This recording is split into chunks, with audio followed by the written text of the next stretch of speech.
Salut les conciergeries Airbnb, ici Henrik du site louerpremium.com dans lequel j'explique comment faire exploser le chiffre d'affaires de ta conciergerie. Aujourd'hui, on va voir comment bâtir son entreprise.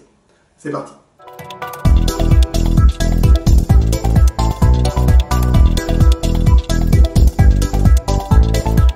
Alors juste avant de commencer, je t'invite à cliquer sur le bouton s'abonner qui se trouve juste en dessous et à activer les notifications afin d'être informé de toutes mes prochaines vidéos sur la conciergerie Airbnb.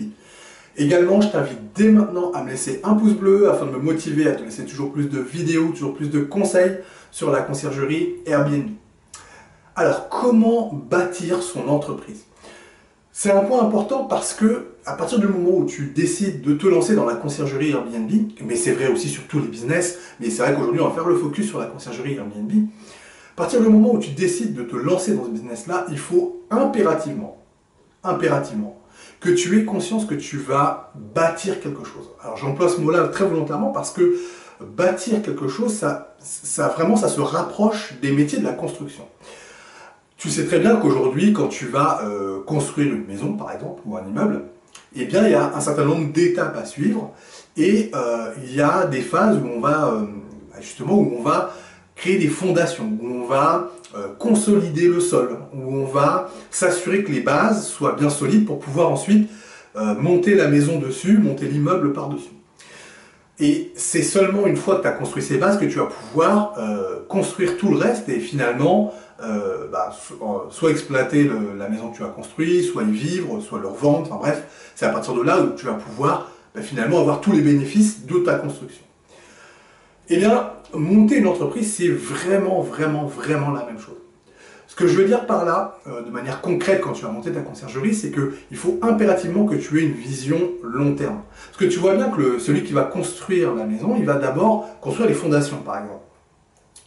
Et bien, ces fondations, il faut absolument qu'il ait la vision sur quel type d'immeuble va venir sur ces fondations. Est-ce que c'est un immeuble de un étage ou est-ce qu'au contraire c'est un truc c'est une grande tour de plusieurs dizaines d'étages. Tu vois bien que les fondations ne doivent pas être les mêmes. Elles vont être beaucoup plus épaisses, beaucoup plus profondes, beaucoup plus solides. On va potentiellement sonder le terrain pour voir quel matériau il y a dans le terrain pour être sûr que la tour va tenir. Donc tu vois qu'en fonction de tout ça, il va falloir s'adapter. Et bien, quand tu vas monter ton entreprise sur du long terme, il va falloir impérativement que tu aies cette vision. Qu'est-ce qu'il y a à long terme? Est-ce que ton entreprise, quelle tête elle va avoir à long terme? Alors, du coup, ça nous amène finalement à un point important à bien comprendre, c'est pour construire son entreprise, il faut avoir cette vision long terme. Mais tu comprends bien qu'il ne faut pas s'arrêter à ça parce que le long terme c'est une chose et puis après il y a un petit peu l'actualité, le aujourd'hui. Comment j'avance aujourd'hui pour atteindre ce long terme. Donc on va travailler sur 3 pas de temps qui à mon sens sont impératifs quand on veut bâtir une entreprise. Donc il y a le court terme, le moyen et le long terme, donc je ne vais pas te surprendre avec ça, mais c'est surtout quel timing tu vas associer à ça. Alors, pour moi, quand on parle d'une entreprise, le long terme, c'est quelque chose qui est à 5 ans et plus. Pourquoi 5 ans et plus? Parce qu'en fait, une entreprise, d'ailleurs tous les business, c'est pas spécialement la conciergerie Airbnb, mais tous les business, surtout aujourd'hui dans le monde dans lequel on va, et qui est un monde où tout change très rapidement, et bien déjà une entreprise qui va pouvoir se projeter sur 5 ans ou plus, c'est assez exceptionnel parce que il peut se passer énormément de choses, énormément d'événements, des retournements de marché, de nouveaux outils qui vont chambouler les façons de travailler. Internet a chamboulé les façons de travailler, le télétravail a chamboulé aussi certaines manières de travailler. Aujourd'hui, on a l'intelligence artificielle qui commence à pointer le bout de son nez et modifier énormément les manières de travailler. Et la location courte durée, la conciergerie n'y échappera pas. Donc tu vois, il y a toujours des éléments qui viennent chambouler les business. Le Covid a chamboulé, la présence du Covid a chamboulé le fonctionnement des business, la manière dont elles sont organisées, la manière dont chaque business va gagner de l'argent. Tu vois, il y a toujours des événements et donc se projeter beaucoup trop loin, ça n'aurait pas de sens parce qu'en fait, il y a trop d'événements qui peuvent arriver. Donc, à mon sens, pour le long terme, on se projette sur les 5 prochaines années, 5 ans, voire plus si on en est capable, mais au moins les 5 prochaines années. Et cette projection, elle doit être vraiment la vision de ce que tu veux pour ton entreprise dans 5 ans. Et là, sur cette projection-là, il ne faut pas avoir peur de penser grand, de penser large, de penser grand, de penser un rêve finalement, parce que à un moment donné, si tu rêves pas grand, il n'y a rien qui va pouvoir se réaliser. Tu resteras à la taille où tu es aujourd'hui parce que tu n'as pas cet objectif long terme. Tu ne construis pas des fondations pour créer un immeuble de 50 étages. Et donc, si tu n'as pas cette vision de l'immeuble 50 étages, jamais tu vas construire des fondations pour te le permettre. Donc, il faut impérativement que tu aies cette vision de ta conciergerie qui soit grande, qui soit forte, qui soit solide, qui te rapporte ce que tu as besoin de te rapporter. Ça peut être de l'argent, bien évidemment, mais ça peut être de te libérer du temps, ça peut être de te donner un mode de vie particulier, ça peut être de passer du temps avec tes proches. Bref, tout ça, c'est le résultat que tu attends de ton entreprise à terme. Et donc, tu dois voir grand par rapport à ça, c'est important, pour pouvoir associer, voilà, un petit peu le chiffre d'affaires que tu vas devoir réaliser pour atteindre ce rêve. C'est extrêmement important de se positionner par rapport à ça. Donc ça, c'est le long terme sur 5 ans et plus. Si on revient un tout petit peu plus dans le présent, il y aura le moyen terme. Donc le moyen terme, qu'est-ce que j'entends par là? C'est plutôt la vision de ton entreprise à 3 années, à peu près. Alors 3 années, c'est pas anodin, tout simplement parce que 3 années, c'est en règle générale les projections financières qu'on donne pour les entreprises quand on les crée ou à partir du moment où on fait un point pour pouvoir se projeter plus en avant. Pourquoi 3 années c'est cohérent? Encore une fois, parce qu'en 3 années, il va se passer des choses, très clairement, il y aura des choses qui vont bouger. Mais 3 années, c'est une vision qui est suffisamment correcte pour te permettre de mettre en place des actions concrètes pour atteindre un certain chiffre d'affaires. Pourquoi? Parce que 3 années, ça va correspondre à un certain rythme. Une première année, tu vas créer et développer un certain nombre de choses. La deuxième année, on va passer sur une phase de croissance où là, ça va être l'explosion de ton business et donc du chiffre d'affaires. La troisième année, ça va être finalement l'optimisation de ce que tu as et finalement commencer à en récolter les fruits.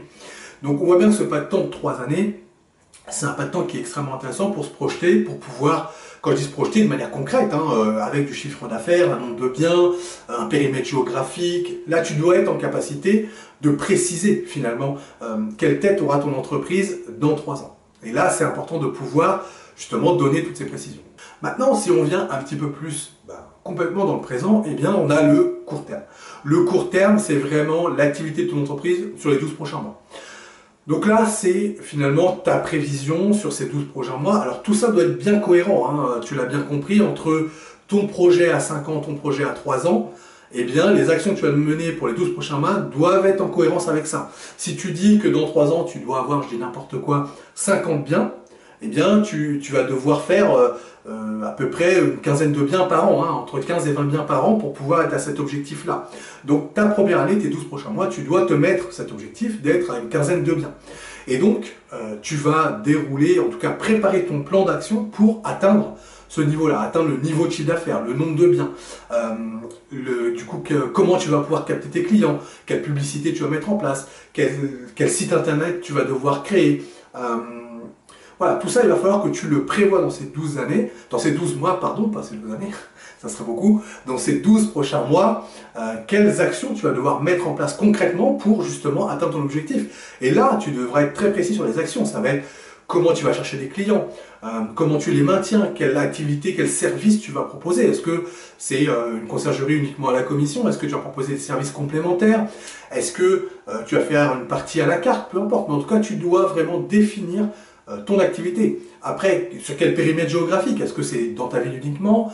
Est-ce que tu vas aller dans d'autres communes? Est-ce que tu comptes aller sur une autre région? Bref, tu dois avoir une vision vraiment très claire sur ton périmètre, ton activité, ton chiffre d'affaires, comment tu vas la développer, comment tu vas acquérir des clients. Tout ça, c'est extrêmement important que tu aies une vision très précise. Et c'est vraiment quand tu as fait ce travail sur le long, moyen, court terme que tu pourras dire que tu as une vision claire de ton entreprise et que tu as bâti ton entreprise et que tu es en train de la bâtir. Parce que là, du coup, tu es sur la construction, pour reprendre toujours la même analogie, de ton immeuble de 50 étages et tu es en train de construire des fondations qui vont te permettre de soutenir cet immeuble de 50 étages au lieu de pouvoir peut-être de faire des fondations pour un tout petit truc, quelque chose qui ne te rapporterait rien sur le moyen terme et le long terme.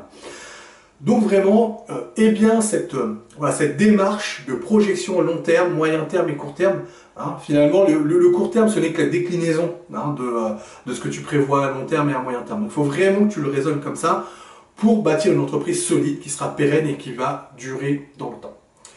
Je Je te remercie d'avoir regardé cette vidéo jusqu'au bout. Si toi aussi tu veux créer une conciergerie qui soit pérenne et qui soit bien bâtie, eh bien je t'offre mon pack qui te permet de créer un business plan qui cartonne. Pour ça, tu déroules là juste en dessous de la vidéo, il y a un lien, tu cliques, tu me laisses ton prénom, ta meilleure adresse mail, je t'envoie tout ça automatiquement chez toi. Donc ce business plan et ce pack, qu'est-ce qu'il contient? Eh bien tout d'abord, il contient la formalisation de ton business plan sous forme d'un document Word. Donc ce document est pré-rempli, tu n'as plus qu'à le compléter avec tes éléments. Également, tu trouveras un fichier Excel qui sera la projection financière sur les 3 prochaines années pour ta conciergerie. Et enfin, tu trouveras un guide PDF qui explique étape par étape, pas à pas, ce que tu vas devoir faire, quel type d'études tu vas devoir mener pour compléter ce business plan. Bon, le mieux, c'est que je te laisse cliquer sur le lien qui se trouve juste en dessous et je te retrouve tout de suite de l'autre côté.